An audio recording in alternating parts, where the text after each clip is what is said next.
Why should you get involved when it comes to overlanding? Hi, everybody. My name's Rob, and this is Storm Crew Overland. We talk about going on adventures, road tripping, camping, and just generally getting out and enjoying life. And this episode may be a little more rambly than you're used to. I kind of have a point that I want to make. I'm not entirely sure how I'm going to get there. And because I've been busy and been out doing things, and the weather's kind of a little windy to be recording, we're recording in the garage. We'll start with why my tent is set up in the garage. This weekend was the first ever OKC Rigs and Coffee set up by Michael at All Over Overland. Big thanks to him for getting that set up. It was an amazing turnout. It was at You Can Camp in Edmond, and I believe we had about 150 rigs showed up. That was the number I got from Michael. That is amazing. It was so many people out, such diverse rigs. It wasn't just like a bunch of Jeeps. It wasn't just Jeeps and Toyotas. There was a Hilux. There was an old World War II Jeep of some kind. I don't even know what it was. There was some rock crawlers. There was converted vans. There was some really nice Subarus. This guy had a Subaru with a trailer that had a whole ham radio station set up in it.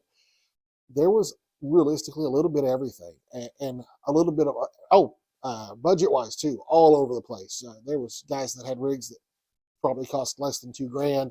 There were some rigs probably pushing 150 grand. One of the other rigs that I thought was it was super awesome. It was I met one. It was one of the guys that follows me on Instagram, and apparently watches the video. So if you see this one, this is for you. I met him, started talking a little bit, and turned out he had a Suzuki Samurai, and I went and found it, and it was amazing. White. He had the original pink and teal kind of crazy graphic down the side of it. He had a flip down table on his tailgate made from an old stop sign. The wheels he put on it were perfect. It was an amazing rig. And please, if you see this, realize I don't mean this in a bad way. It was probably one of the most inexpensive budget rigs out there. And the amount of people I saw that stopped and looked at it and took pictures and were amazed was crazy. It was a neat rig. But everything out there was all kinds of crazy, neat stuff. Great people. And for me, I don't go out a lot in the winter. I don't like to camp in the winter a whole lot. I don't have a diesel heater. I do have a little Mr. Buddy heater, but it's condensation issues and all that. Winter's just not my thing. I'm a summer person. I want shorts and flip flops. If I see water, I want to get in the water, no matter where I am. That's just I kind of grew up as a river rat. That's just how I am. So winter's not my season. But with that, this is what I like to do. I want to go out. I want to camp. I want to go jump in the water. I want to go do these things. And like I said, it's just hard to do in the winter. And at some point, it kind of gets a little depressing. You watch videos from some of these other amazing YouTubers and see some of the cool trips they're going on that they might not have been going on in winter, or maybe they are, and maybe that's fun for them. It's not what I want to do, but it still bothers me to see them. Oh, they're having so much fun. Why am I not getting out? Or maybe it's just work's been crazy the last couple of weeks too, and work's been kind of keeping me from doing things. You get a little depressed, you get a little down, but then going to an event like that and seeing people I haven't seen in a couple of months, and just seeing how they're doing, seeing how they're what have they done to their rig? What have they changed? What have they upgraded? Did they get a new rig? What are their and it's starting to get a little warmer out. We're starting to get back into kind of early spring almost. Start talking to everybody and figuring out plans like, oh, I'm going to go try to do this, or I'm going to try to go out here. Man, was it reinvigorating. Like I said, I was kind of getting little winter blues, kind of bummed out, but talking to everybody and just hearing everybody's plans and just getting to see everybody, it was, like I said, it was reinvigorating. It's a great thing. And that's kind of leads me into my whole point. That's why you should get involved. It's every once in a while, whether you're just getting burned out, haven't been getting to go out as much as you want, whatever it is, it's nice to go out and see other people because their excitement kind of leads to you getting excited. I don't know how to put it. You're around a group of people, and generally a great group of people. You all have that common interest, and everybody's just so excited, just full of energy. All of a sudden I came home and I'm planning so many trips in my head and thinking about modifications. And sorry, this was all supposed to be about why I have the tent set up in the garage. So it was great getting to see everybody. It was officially supposed to go from 10 to noon. I know I got there at 9:15 and there was already people there. And I think some of the people didn't leave closer to like 1:30. So it was an amazing turnout, tons of people. Everybody seemed so excited to be there. There's kind of a handful of different overland groups in the area, and it was nice to have all those different groups kind of come together as well. Even though most of us are all in the same Facebook groups around here, I'm in this group and that group and that group, but everybody's in some of them. Most people aren't in all of them. So like when one group meets, it's usually just a handful of people, and another group meets up, it's a handful of people. But it seemed like everybody came together for this, and it was awesome. Afterwards, Michael from All Over Overland and Overland Radio graciously extended the offer to pretty much anyone that wanted to go camping that night. I will say, man, it was so gorgeous during the day. It was supposed to get pretty cold that night, and it did. Uh, Surprisingly, and man, this almost kind of re-bummed me out. 150 rigs showed up, approximately 2 rigs and coffee. 3 went camping, counting Michael. One other guy, Jared from, oh my God, West OK Overland. Sorry, Jared. I love your channel. I appreciate the patch you gave me the other day. I just brain farted for a second. He lives real close to there, so he kind of came out to where we were camping and hung out for a while, but then went home. And I don't blame him. He's got a wife and kids, and it's kind of silly for him to be camping 15, 20 minutes from home. But he came out, hung out with us for a while. But out of 150, 3 rigs. How amazing would it have been if even half of those rigs went camping? If we had 75 rigs show up at this campground and just overwhelmed the place, and everyone set all their stuff up and had a great time and visited around the campfire, and cooked different meals and shared with everyone, that would have been neat. It was amazing with just the 3 as well. It was great. I've never really got to talk to Michael before. I've been watching his videos for a while, listening to his podcast, but it was neat to actually get to talk to him. The other guy that came out was named Brett. He had an amazing Gladiator with a canopy. I think it was an AluCab canopy. I'm not sure, but it was one of the most well done rigs I think I saw all day. And he was a great guy too. Hanging out with those 2 guys and Jared while he was there, it was super great. But it could have been so much better if people just kind of made that little extra effort. It's amazing. 150 people will show up to hang out in a parking lot. But that extra step of going camping, and maybe it's because of the weather, or maybe it's because it wasn't anywhere super, super cool to go. It was just a campground an hour out of town. Whatever reason it was, it could have been so amazing. Back to the tent in the garage. Sorry. It did get really cold really quick when the sun went down. We all went to bed fairly early. Back to that no diesel heater. So I did run a Mr. Buddy heater for a little while to kind of warm the tent up before I went to bed. And when I woke up around a little before 6, I had frost on the outside of the tent and frost on the inside of the tent from the Buddy heater and just condensation from me breathing and everything. It was cold. So I wouldn't call what I did packing my gear up. I literally kind of took the tent down as quick as possible and my stuff and literally just threw it all in the back of the 4Runner and drove home. But it was all, like I said, it was covered in frost. Everything was damp and wet. So I needed to set it up, let it air out so I can actually pack it up proper and put it back in the bag. Side note, I hope this was the last time that I take this tent out because I have to. I may take it out later just because I want to, but I had this tent for, I think, close to 10 years. I've mentioned it before. I paid $60 for it at the BX in Germany. It's been a great tent, but I'm just ready for something a little nicer. I even mentioned it in my 2023 kind of update that I was hoping to move on to a better tent next weekend, or this weekend coming up, whenever this video comes out. It's my birthday, and I'm about this close to convincing myself to buy a Gazelle tent. I'm probably going to do it. I just need that little extra push to go ahead and convince myself. And Michael did a pretty good job of pushing me that way as well. I just want something better.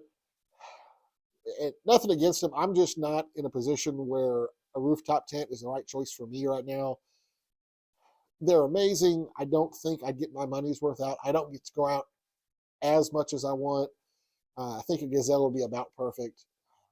the I'd feel silly with a rooftop tent that spends 90% of the miles I put on the rig on just driving to work and back. It's just not right for me right now. That might change in the future too. But I think Gazelle, I'm looking at the T3X. I think it's a great choice for me. If at most it'll ever be just me and my wife in the tent. I'll have this one, and I have a smaller tent for my daughter too. So if we all go, we're gonna have our separate tents anyway, and so I think that's what I'm gonna go with. But I'm rambling again, and I told you that would happen. But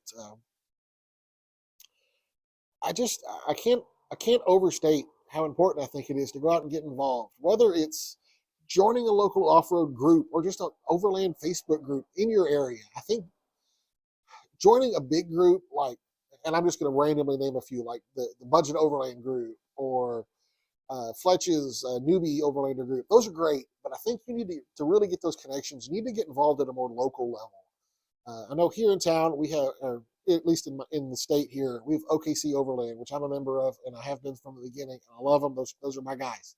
That's my group. I'll support them all the way. But there's other groups too. There's Okie Overland. There's Sooner State Overland that Jared runs. It is an amazing group. I've gone out with them once or twice. Great group. All the groups are amazing. They have great people in them. They do great things. And that's why I want you to get involved in a group like that. Find a good group where you can try to find cool places to go. Have people to talk, have people you can talk about gear or trails with. Maybe you can start doing some good. Do a charity event or a toy drive or go do some trail cleanup, something like that. Like I'm dying to try to do a trail cleanup here in Oklahoma, but we don't have a lot of trails. A lot of it's just private land, and it's hard to just show up and clean up private land. It's a little complicated. But there's just so many good opportunities, and hopefully I didn't already say it. Training, whether you want to get some recovery training or first aid training, all that kind of stuff. It's great skills. Everyone's good at something. I don't. Please don't think I mean this in a bad way, but I don't care if you're the dumbest person in your entire group. You have something you're good at, and you have something to teach everyone else. Everyone's good at something. Everyone's got their thing. Like I teach first aid a lot for my job. It's just a weird side thing I ended up doing a lot.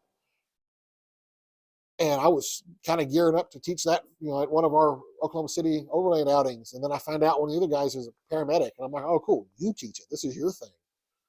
And we've got another guy that he drives a wrecker for a living. He does, recoveries on like 18-wheelers and big construction equipment.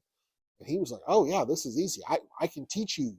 We can put together a whole class on recovery and how to rig stuff and how to do it safely in the right way. It's great.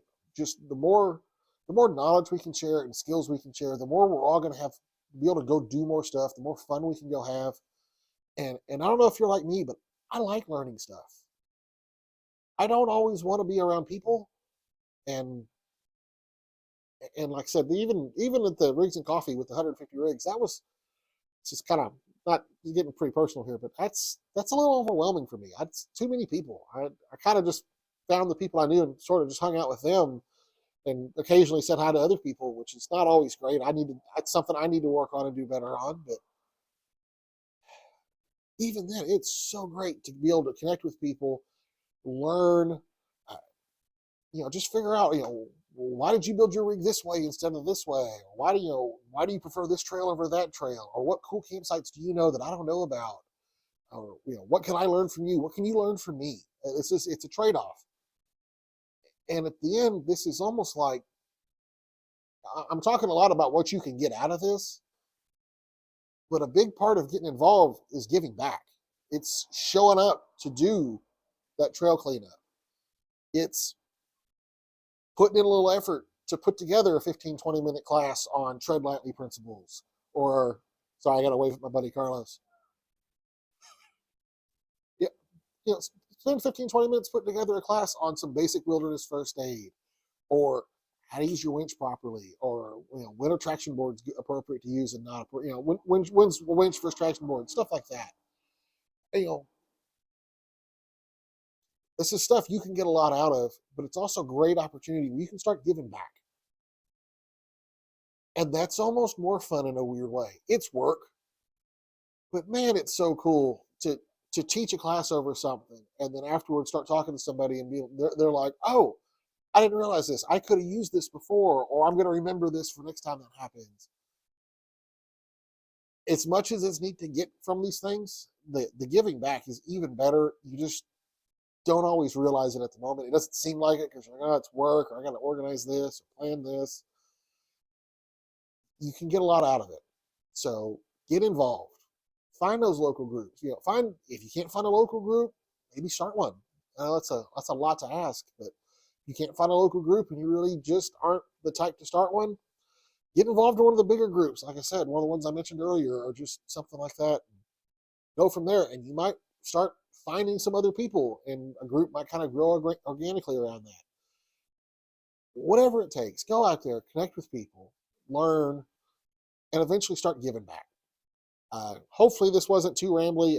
I know it's not the best. Work's been crazy this week, and then trying to go do the rigs and coffee in camp and still spend some time with the family. I'm a little frazzled. Had a great time. Wouldn't do it different. Wouldn't change anything. But I did want to make sure I got a video out because of how important this all seems to me. So just a quick mention, if you're watching this on YouTube, we also release the audio as a podcast. If you're listening to this as a podcast, we're also on YouTube at Stormcore Overland. So like I said, you can find us on YouTube, Stormcore Overland. You can find the podcast wherever fine podcasts are found. Just search Stormcore Overland. We're on pretty much all of them, I think. If you can't find it, let me know. You can also find us on Instagram at Stormcore Overland. Like, comment, follow, subscribe, any of that stuff. The whole goal here is just to build a community of like-minded individuals so we can all kind of learn from each other, so we can go out and have more fun and enjoy life more.